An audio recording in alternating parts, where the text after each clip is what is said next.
All right, looks like we're on. Are we on? Yeah, looks like it. All right. Are we? Yeah, I'm showing live. Okay, yep. It looks like we're live. Hey, Mike, how's it going? All right, guys. So we're giving this a little try here on StreamYard. It puts it out on pretty much every social platform that we have all at once. So appreciate you joining us. Looks like we got a good amount of people logged on. So we'll get started with a little intro about what we're doing today. Then we'll get right into it. So Christian, good to see you. Good to see you, Joe. How things? Good. Out in Indianapolis, working today, but I had a little break this afternoon, so worked out. Wow. Yeah, I'm here in 108 degrees heat in Vegas, so all is good.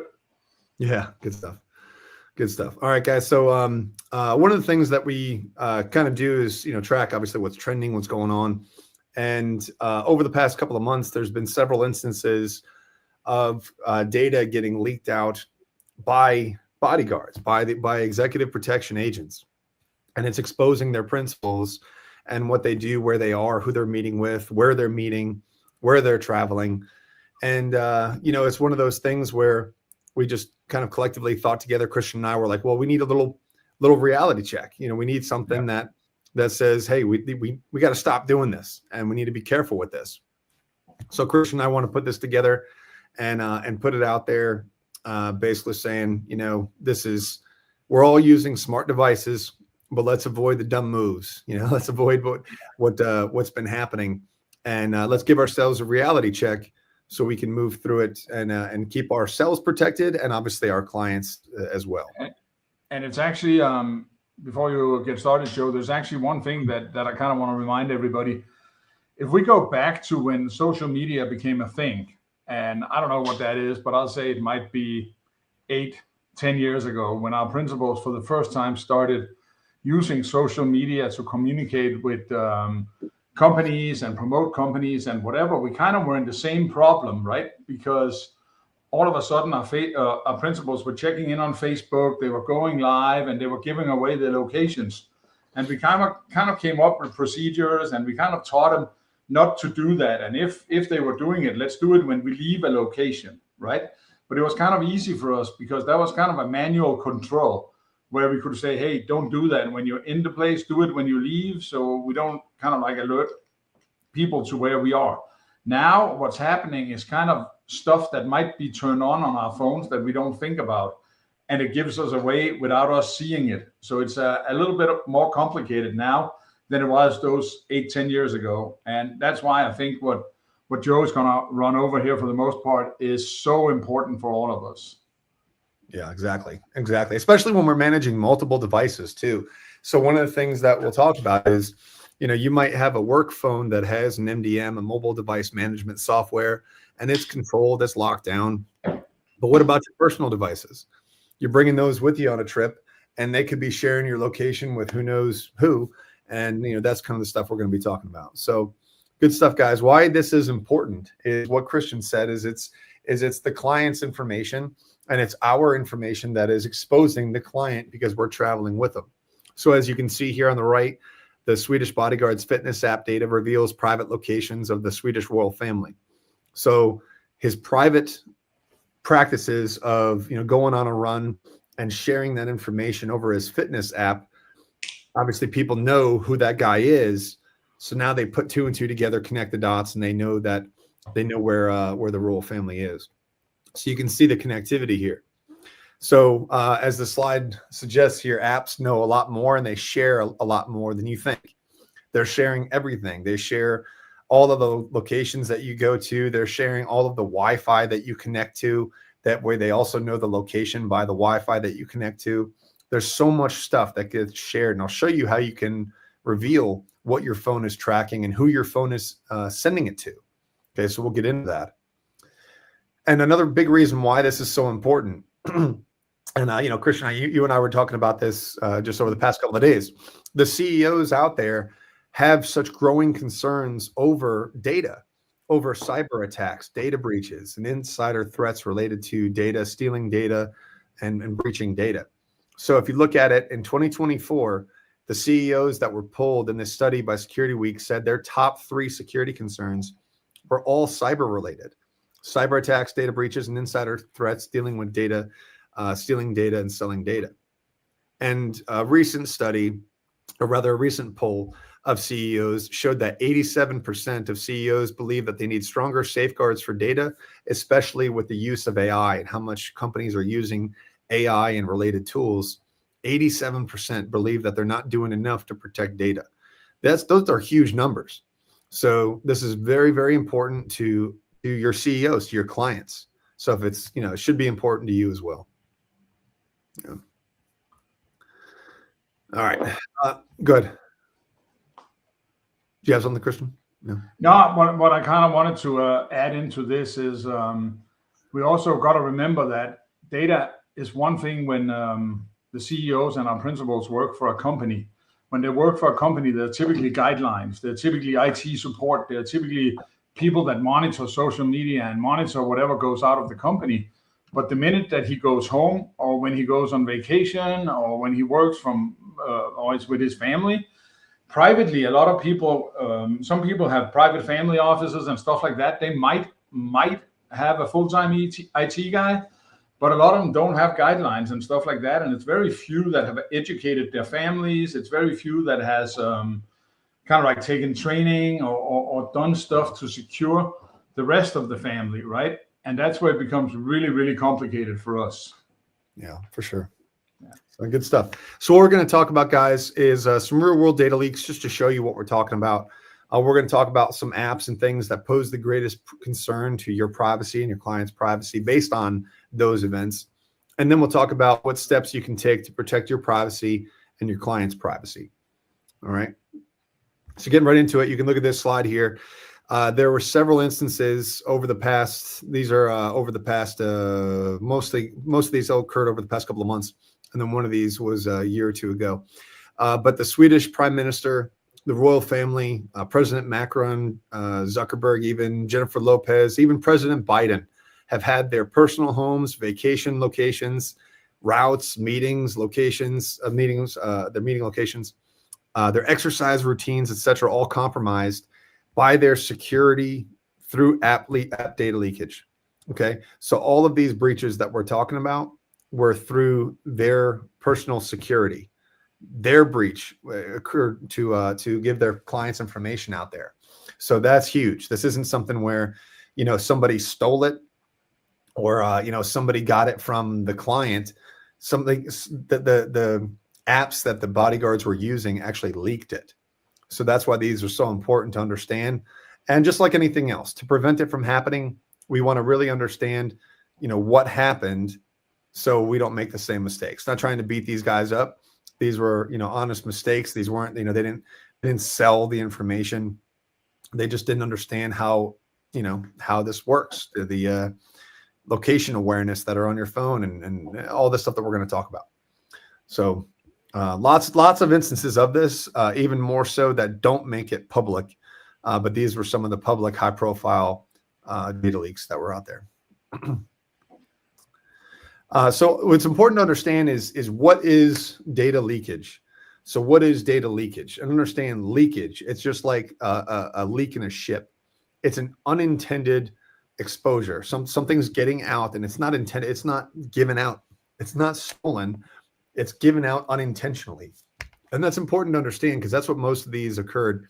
How they occurred was it was information that was given out unintentionally.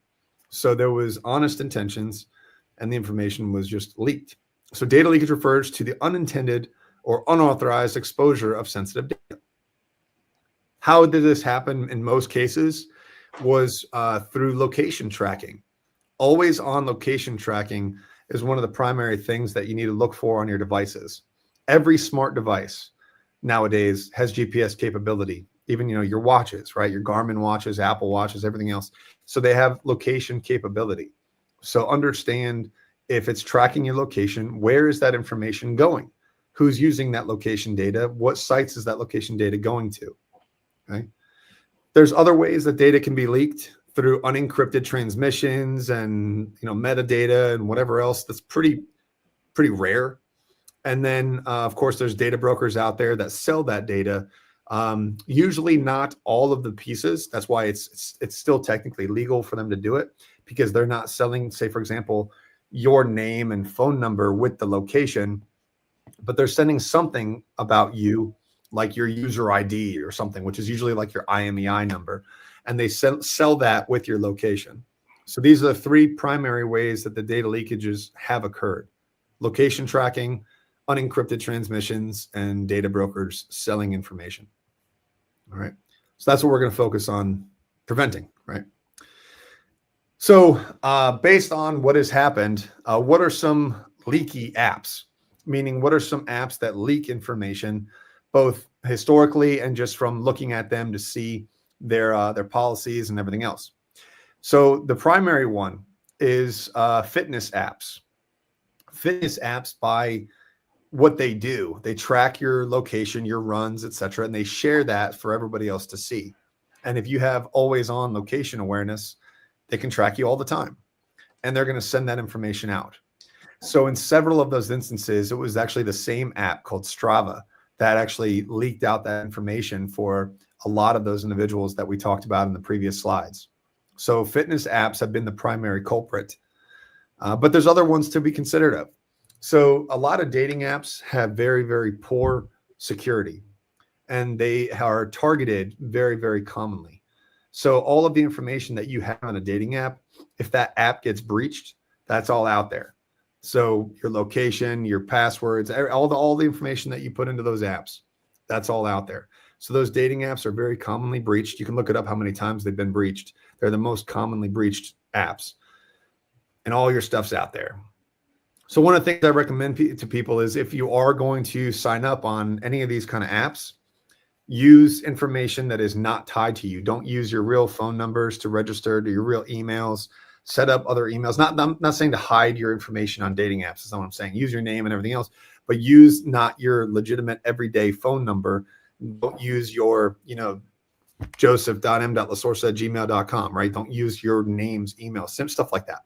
Make up other information for those logins. And that way, if it does get breached, it's not your real stuff. Big fan of this app called Cloaked. They help you do that. They help you create these alternate identities for all of your proxy accounts, your Netflix and dating apps and all these other apps. So you're not using your primary data. Medical symptom checking apps, COVID-19 apps, and contact tracing apps. They track your location to see where you've been, who you've been in contact with, and they share that information. Now, they're supposed to not share all of your personal information with it, but it's easy to connect the dots. So I suggest you check your phones for any residual apps from COVID-19 and contact tracing. And if you use anything for medical symptom checking, maybe disable the location awareness or whatever you need to do to make sure you're safe on those apps. Another one is off-brand map and navigation apps. So if you guys remember, Waze is now a big brand, a name brand navigation app. But if you remember when it was still like that off-brand, when it was new, do you guys remember on Waze how you could share your location with like friends and stuff? I don't know if you guys remember this. You can create like one of those stupid looking little cars, and you can name it or whatever, and you can put a crown on them and all this, and you could share your location.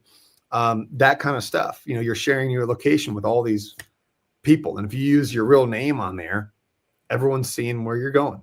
So be careful with not the major navigation apps and mapping apps. If you have a app that you use for camping or overlanding or anything else, be careful about that data that you're putting into it and that you're sharing. And then lastly, pre-installed vendor and original equipment apps from your brand that you buy. So if you buy a phone, like a Motorola smartphone, and it's got all these Motorola apps on it, those apps typically gather all your data and sell it. That's what they're doing, is they're selling all your data, your location data, what you're doing, where you're doing it, how many times you visit certain websites, etc. All that information is being sold. So what I highly recommend, since you never really use those apps anyway, when you buy a new phone, well, just get an iPhone for one. But two, if you don't get an iPhone, you buy some other kind of phone, you can just delete those apps, and that'll be helpful for you. All right, Christian, you know any others? No, I don't have any example of apps, but I think it's important that everybody think about, we're not trying to limit technology, and we're not trying to say don't do this, don't do that. We're just trying to say be careful and make sure that the settings are set the right way. Exactly. Yeah. Exactly. Yeah. It's all that security versus convenience. I can't tell you not to have what's convenient for you to live your life, live your lifestyle. It's the same thing we teach clients, right? But what we got to tell you is be smart while you do those things. All right, so let's talk about what can we do about it. One of the big things is auditing app permissions. So audit your app permissions. Now, there are ways you can do this without having to go through every individual app and check your permissions, and I'll show you how to do that. But you should know what apps have access to your location all the time, what apps have access to your camera, your microphone, whatever, right? You want to know your app permissions. So either disable them or just restrict it to only while using. So that way, if the app's not open, it doesn't have access to your camera, your microphone, your location, right? Another thing to do is opt out of data sharing. So whenever you have apps, you can go through, like on an iPhone, you can go through and restrict apps from even asking you to share your data. So there's a lot of ways that you can opt out of data sharing in a lot of these apps and have settings on your phone set up that way. Go through your phone for high-risk apps, the apps that we just talked about and other ones.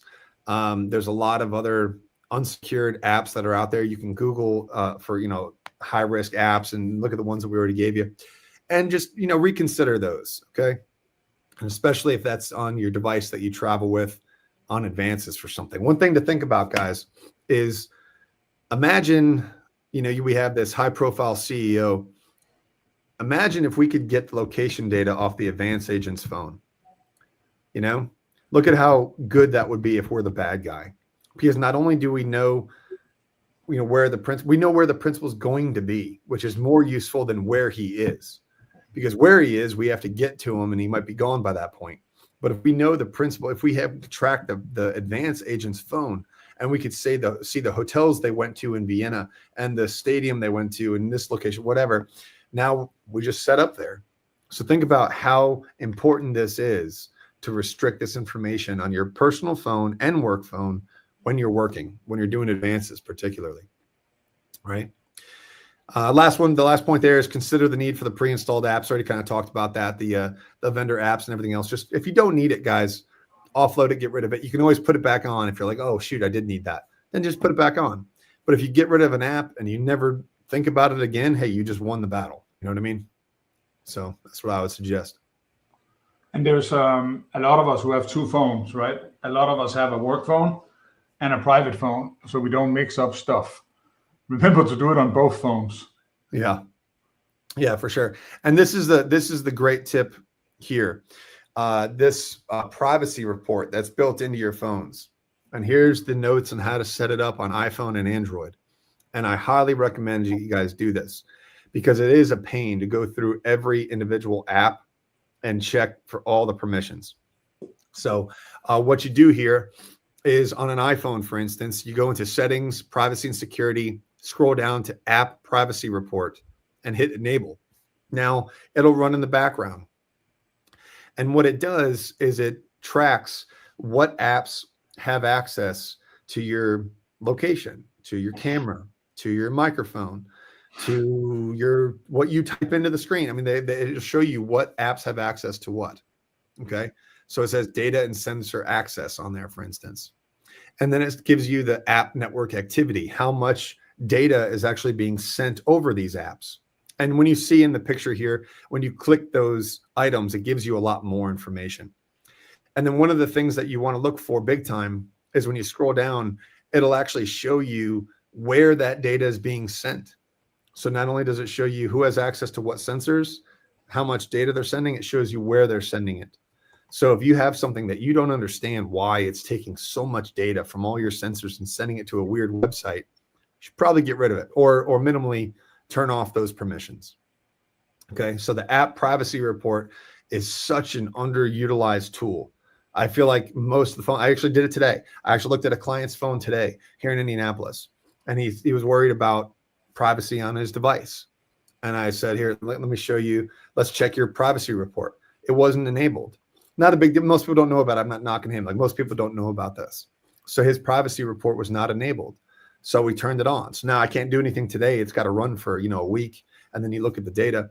But I showed him how to use this. And I showed him on my phone. I was like, this is what it'll look like. And this is what you're looking for. Okay. So this is something that you really need to do. All right. All right. Good stuff, guys. So keep in mind this slide right here. Very important. Set up your privacy reports on iPhones and Androids. There's several ways to do it. There's aftermarket apps for Androids as well that do a lot of the same stuff that iPhones do. Again, you can save yourself time and head to an Apple store, but whatever. All right. Now, a couple quick points, and you guys can, take a screenshot of these or contact us and we'll send these out. But some of the things that we put up here were some settings to check on social media apps, because one of the things that we see as EP is social media causing a large amount of the leakage that's out there. So that, you post something and you might be posting something from a previous trip, but now it's tagged with the location you're at now. So yeah, the picture might not be from where you're at, but your location's attached to it. So a lot of those kinds of things. So what we created here are some privacy settings for the major social media platforms. So for Facebook, go through. I'm not going to go through these in detail. You guys can get these. And like I said, contact us. I'll send these out to you in text, or you can take a screenshot here, take a picture, whatever. But here are some settings to look for to set your privacy for your posts, your off-app activity, the location awareness on the app. All these things are extremely important to know how your app is set up. And again, most people don't take the time to dig into the settings. So this is what you definitely want to do. We want to dig into these settings, particularly into these social media apps. And let's see, okay. Here's for Instagram, very similar to Facebook. Set your privacy, your activity status, your mentions, stories, messages, all this stuff. These are some extra things that you can set up on Instagram. All right. And in addition to your location and whatnot. Okay. So again, guys, just take advantage of this stuff. Make sure you go through your phone, any app that you use. You might use other social media platforms. I'm just going over the primaries that we see with the highest amount of leakage: Facebook, Instagram, and TikTok. Okay. So here's TikTok. One, I suggest you don't have it on your phone, but if you like it, you want it, and you got to have it, then just make sure at least you're doing it smartly. And sorry, it got cut off there by the logo as well. I didn't see that, but it says disable location tagging settings. So set your account, the privacy settings, set the commenting and tagging, etc., your status, and your location. So it's all the same stuff, just in different ways for all these platforms. Okay. So make sure you're setting yourself up to keep yourself private and keep your client private while you're doing your thing. All right. That's all I want to go over some questions, but that's all we got for the webinar. Quick and fundamental aspect of privacy, and not ending up like one of those guys in the beginning of the presentation that you leaked your information on your principals. Okay? Well, we gotta remember, Joe, that somebody has to be the first, right? And a lot of this we wouldn't think about if somebody didn't kind of like fall into the trap, and luckily nothing happened, right? And these poor Swedish guys happen to be in the media over it, but I'm sure it has happened to a million other teams that we just haven't heard about, right? So let's not slander anybody for it, because it is what it is, right? And every time we see a new problem, a new threat, somebody has to be the first. And I look at it like it's pretty positive that this happened, because now we can all do a self-check. And I would strongly recommend, since I'm not the most technical guy compared to Joe, I actually put in my calendar every quarter to go in and look at the new stuff I have downloaded and all that stuff. And I'm all over the place because I work from an iPad, I work from an iPhone, I work from my laptop, right? So I have to do it in all three settings, and it can be hard to remember, and that's why it's so important to remember to look at it and get it done, right? So yeah, absolutely.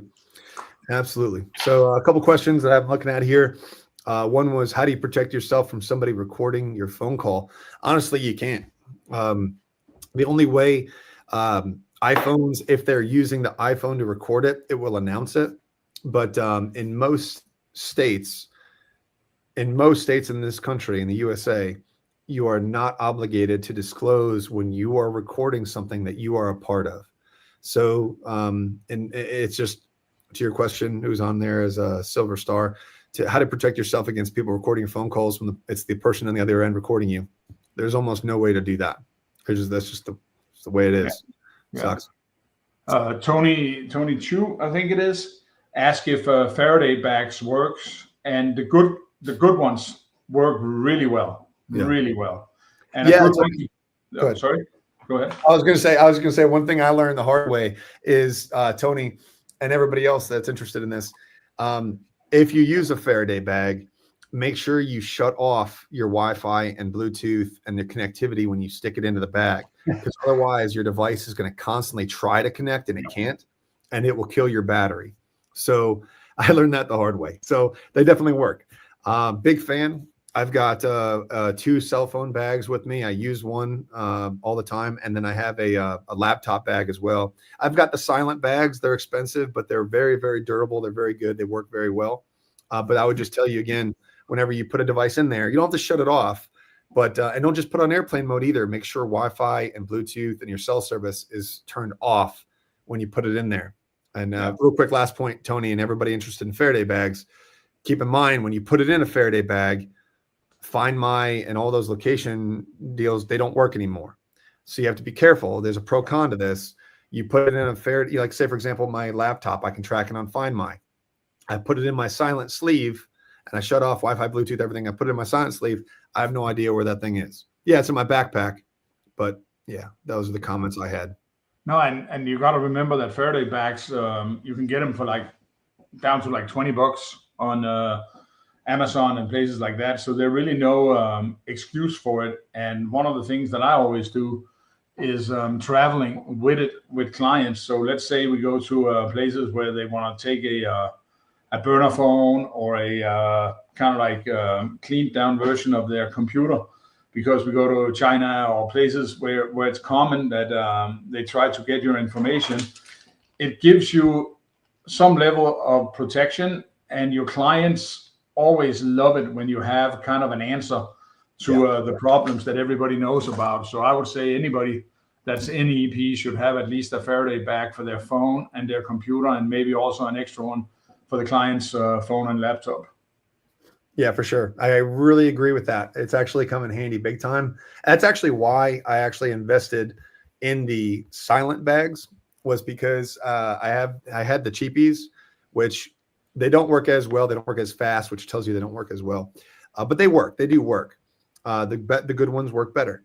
But I had the cheap one because it was like $8 for a little cell phone Faraday bag. But when I actually had to use it and a client asked if I had one and I gave him it, I was kind of like, it's like the Amazon knockoff version. So I went ahead and purchased the silent bags, and they're fantastic. Mission Darkness is good. I saw that comment in there. Yeah. Mission Darkness makes great stuff. There's a bunch of different brands. I use the silent bags because of how quality they feel.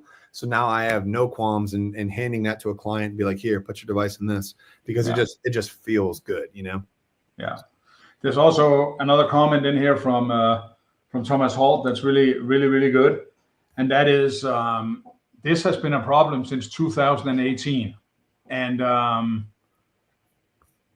it's, what are we now, 2025. So that means this has been something that has happened for 7 years. Apps that had leaked data and stuff like that.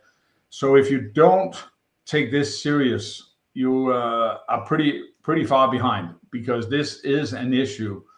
And you can look at it. It's kind of like we worry about surveillance when we run routes. We have counter surveillance. We take training for it. We do all of this stuff, right?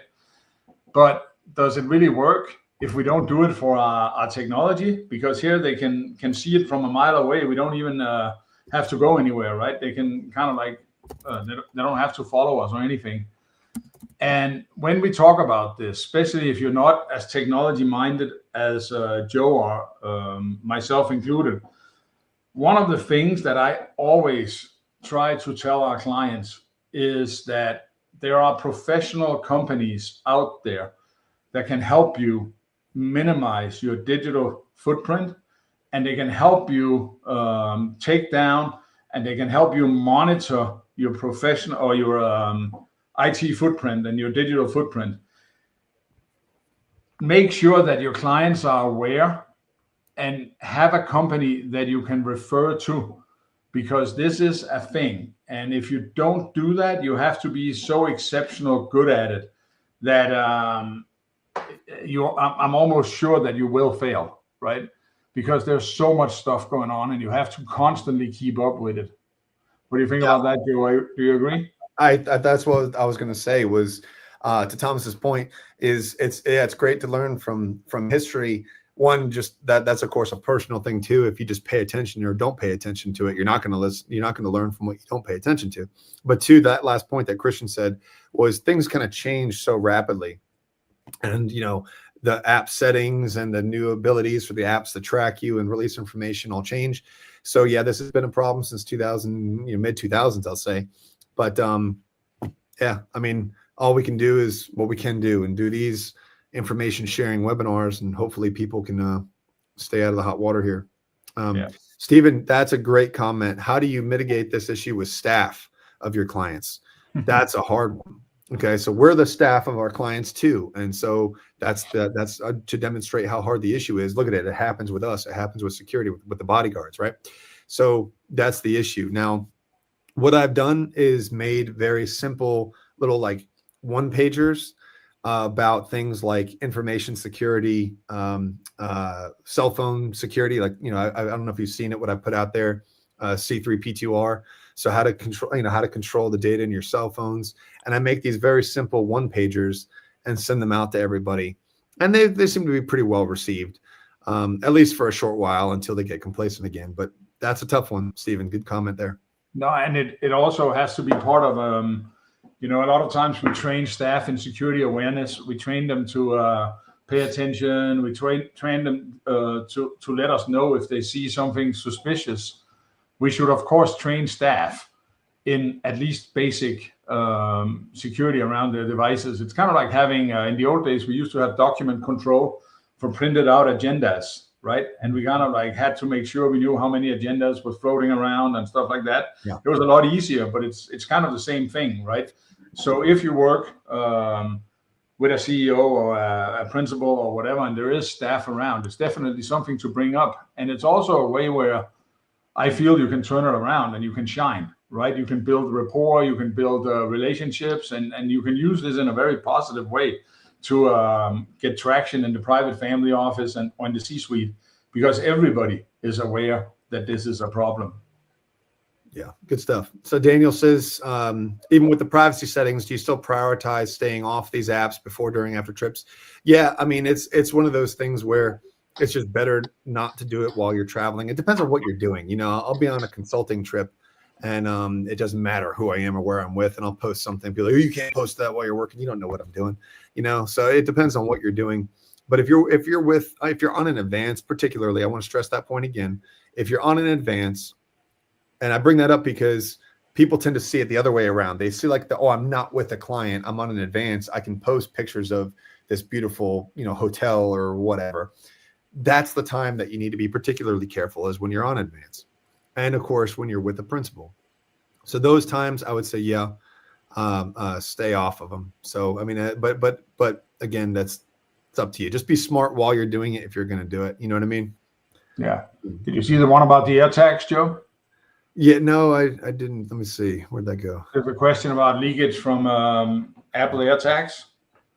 If it's something to be concerned about. Oh, so that's actually pretty good. It's a good question. Really good question, actually. They do a pretty good job of keeping that data on your devices. So, for instance, when the data goes to Apple, Apple doesn't know whose device that is. It's all encrypted and it's all whatever. So like you can see it on your Find My. So basically, that information is as secure as your Apple account is. Okay. So David, that's a great question. That information for your Apple AirTags, that is as secure as your Apple ID is. You might be sharing that information with several. You might be using you might have a bum password on your Apple iCloud. All right. So it depends on how secure your iCloud app or account is. So good question there. And it's of course always a problem if it's somebody else's AirTag that's planted on your car or in your backpack or whatever, but that's a different story. Yeah. There was a good question here. What is the most which encrypted app is recommended? And I'm glad you said for someone that isn't tech savvy. So if you're tech savvy and you're really into this, I would say Threema. If you're not tech savvy, I would say Signal. Now keep in mind, anything that's US based, they can still collect your information. However, an app like Signal is not being collected until there's I'm just drew a blank on the term. If a law enforcement agency contacts Signal and says, there's an order to preserve the information for this phone number, they will preserve that information going forward. But your information is not stored anywhere unless that's the case. Okay.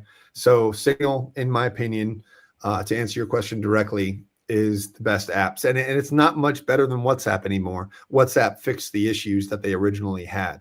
So Signal and WhatsApp are about on par right now. Okay. But I would say Signal in my opinion. Just remember, if you go to some countries where encryption and stuff like that are not permitted, apps like Threema, Signal, and what's the other one? I can't even remember now. Can get you in trouble. There's Wicker. There's a bunch. I can look on my phone. Don't get caught with them in some of the countries where they don't allow this. Yeah, good point. And that's why if you go to those countries, it might be a good idea to use WhatsApp because it's way more mainstream. I know it has had its issue and people don't think it's as secure as the other ones, but in some countries it might be secure enough because it also comes down to what are you texting and what are you saying, right? Yeah, totally. I agree with that. And I think it's a great point. I'm in China next month, or no, 2 months. Mm-hmm. And, we got to use what we can use there. So we use WhatsApp on a VPN and we use WeChat. And but what we do, to Christian's point, is we're careful about what we say on it. Yeah. I'll send out, if you guys contact me, I can't post it here, but I can give you anything that I talked about so far.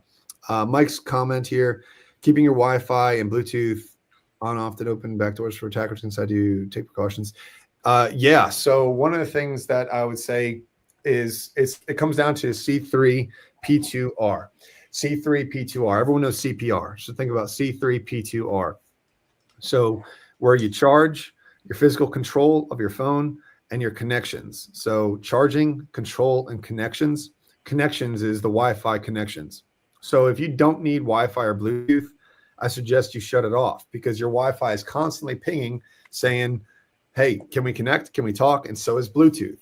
So you do open yourself up a little bit for not only for attackers, guys, but for tracking. One of the things that I learned at REI was how much Wi-Fi and Bluetooth can enable your tracking, because your Wi-Fi and Bluetooth is constantly pinging, hey, let's chat, let's connect. And then they talk briefly. So even if you don't connect to a Wi-Fi network, you're still sharing information with it. And that can actually track you over time. It's pretty wild. So I suggest that you shut your Wi-Fi and Bluetooth off, except for when you need them. And it's one of those things you just got to get diligent with. It's a pain, but you got to do it.